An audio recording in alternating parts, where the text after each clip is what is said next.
자연과 공존하며 사는 아름다움. 그 소중함을 잊고 사는 건 아닐까요?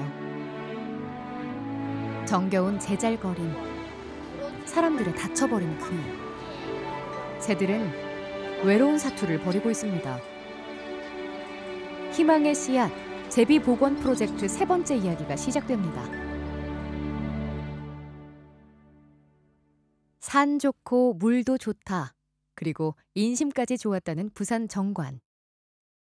빽빽한 빌딩 숲의 등장은 사람과 자연에게 큰 변화를 가져왔는데요. 개발이 가져온 득과 실. 정이 넘치는 곳에 삶의 터전을 마련하는 제비는 이곳에 둥지를 틀 수 있을까요? 제비가 살기 위해서는 먼저 먹이 자원이 있어야 되고, 두 번째는 이게 둥지를 지어야 되는데, 둥지를 짓기 위해서는 흙이 있어야 되죠. 도심에서는 흙을 구하기가 어렵고, 두 번째는 또 둥지를 짓는데 건축이 제비를 위해서 이렇게 생각하는 것이 아니고 오로지 사람 살기 좋은 집만 짓고 있습니다. 그러니까 자연에 대한 배려는 지금 현재 하나도 없는 상태이기 때문에 제비가 이렇게 새로운 구조에 적응하기가 아주 어려운 부분이 많고. 도심에서 사라진 제비 소리, 그 소리가 그리워 찾는 곳이 있습니다. 경남 창녕에 위치한 우포늪. 갈 곳 잃은 새들이 찾는 쉼터입니다. 살아있는 자연사 박물관이라 불리는 이곳은 신비롭고 아름다운 풍경을 자랑합니다.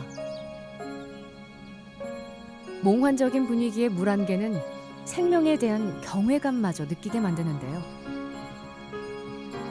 그만큼 우포늪이 가지는 무게감도 엄청나겠죠.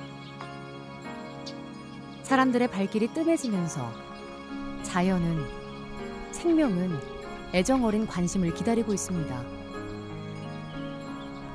오늘같이 아마 일교차가 좀 큰 시기에는 안개를 많이 볼 수 있을 것 같고요. 다른 지역도 비슷하죠. 우포는 특히 물안개가 아름다운 곳으로 알려져 있어서 아침부터 사진 찍는 분들도 많이 찾아오셨는데 지금까지 계속 안개가 퍼져나가는 모습을 볼 수 있습니다.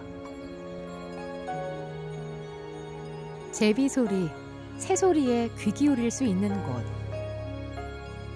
이제는 한정돼 있기에 우리에겐 더 소중합니다. 겨울 되면은 고니 종류하고 기러기, 오리 종류들이 아주 많이 찾아옵니다. 그리고 이제 봄이 되면 겨울철 새들은 북쪽으로 날아가고 봄, 가을에 되면은 도요물대새들이 또 찾아오거든요.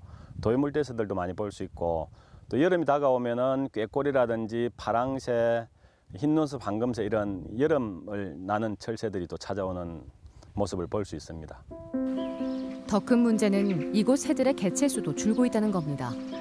10년 전과 비교하면 약 50% 이유가 있겠죠.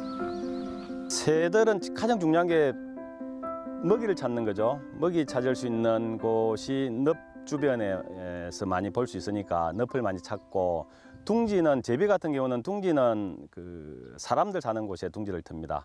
그래서 요즘에는 주로 이제 면소재지라든지 읍 같은 데서 제비 둥지를 많이 볼 수 있고요.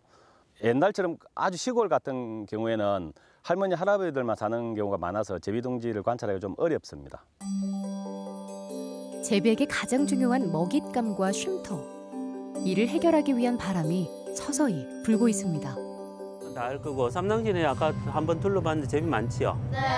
제비 많은 이유가 저쪽에 보면은 늪이 하나 있어요. 늪이 하나 있고, 그다음에 여기도 마찬가지로 그 낙동강 주변에 먹이 활동을, 제비가 먹이 활동을 할 수 있는 데가 많기 때문에 제비가 좀 많거든요.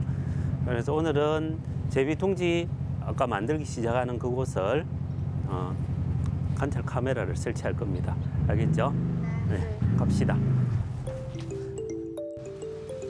밝은 미래에 대한 희망이죠.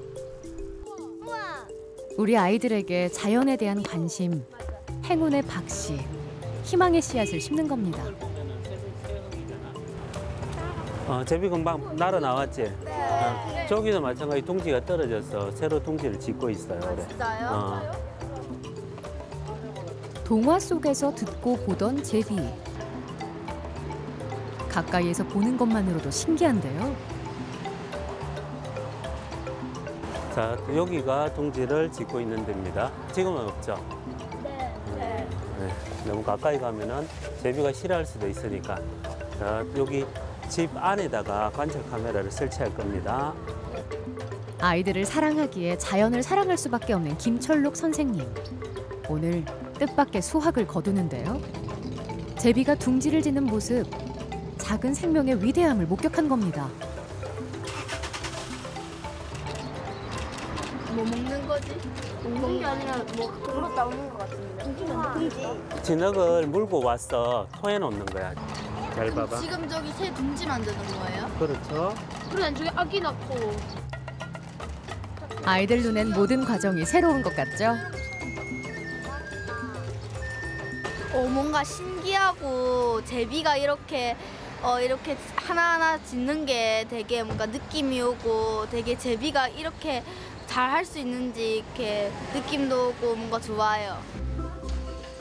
한 사람에게서 시작된 노력은 무관심을 관심으로, 관심을 사랑으로 바꿔놓기도 합니다. 어느덧 제비에 대한 마음이 하나가 됩니다.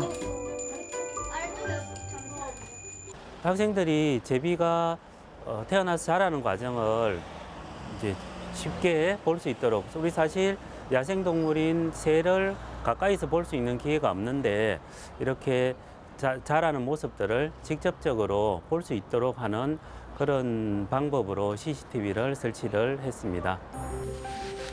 혹여 제비가 싫어하진 않을까. 관찰 카메라를 설치하면서도 조심스럽기만 합니다. 오, 맞다. 제비. 왔다. 이게 뭐야? 하지만 순수한 아이들의 반응을 보며 앞으로의 변화를 기대해 봅니다.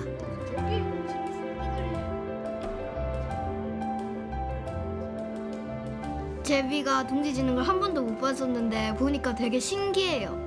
처음 본 거라서. 그래서 앞으로 좀 더 관찰해보고 관심을 가져봤으면 좋겠어요. 제비 부리가 가진 힘은 무궁무진합니다. 굶주린 배를 채우는 건 기본, 둥지 짓는 데도 큰 역할을 하는데요. 진흙과 나뭇가지를 물어오고 둥지를 완성하는 데 걸리는 시간은 일주일 남짓. 생존을 위한 제비의 노력은 쉽게 포기해버리는 요즘 젊은 세대들이 보고 배워야 할 부분이 아닐까요? 번식을 위해, 가족을 위한 제비의 고충은 여기서 끝이 아닙니다. 작은 몸짓이 보여주는 놀라운 생명력. 부지런한 제비를 보며 아이들은 또 하나를 배웠습니다. 태어났을 때는 그렇게 관심이 없었어요. 근데 제가 갑자기 이렇게 처음 보고 나서부터 지금까지 관심이 있어서 새에 대해서 좀 더 관찰하고 싶은 느낌도 들었어요. 뭔가 신기하고 뭔가 우리들이랑 비슷한 것 같아요. 사람들도 저렇게 집을 짓고 제비들도 집을 짓고 사람이랑 공통점도 많이 있는 것 같아요. 우포늪을 지켜보는 새 전문가 이찬호 박사의 마음도 예전 같지 않습니다. 제비의 개체 수가 줄고 있다는 것을 이곳에서도 확인할 수 있기 때문이죠. 제비가 언제부터 사람하고 같이 지냈는지는 사실은 기록상에 남아있지는 않아요. 그렇지만 사람들이 사는 곳, 그곳에서 또 이제 사람들의 혼자 한두 명이 있어가지고 둥지를 안 틀어요. 그래서 우포늪 주변에 여기 물론 환경도 좋죠. 마을도 있죠. 사람도 살고 있죠. 그렇다고 둥지를 틀지는 않아요. 그래서 그들은 요새는 이제 어디로 가느냐, 왁자지껄하고 사람들이 많이 왔다 갔다 하고 사람들의 목소리 들리고 저녁에 되면 불빛도 어느 정도 있고, 그래서 면 소재지로 주로 가서 지금 둥지를 많이 틀고 있습니다. 도시화가 가져온 가족의 해체, 나눔과 배려, 인정이 사라지면서 눈과 귀, 마음의 문까지 닫고 있진 않나요? 지금 이 순간 우리는 사라질 위기에 처한 제비의 제잘거림에 귀 기울여 봅니다.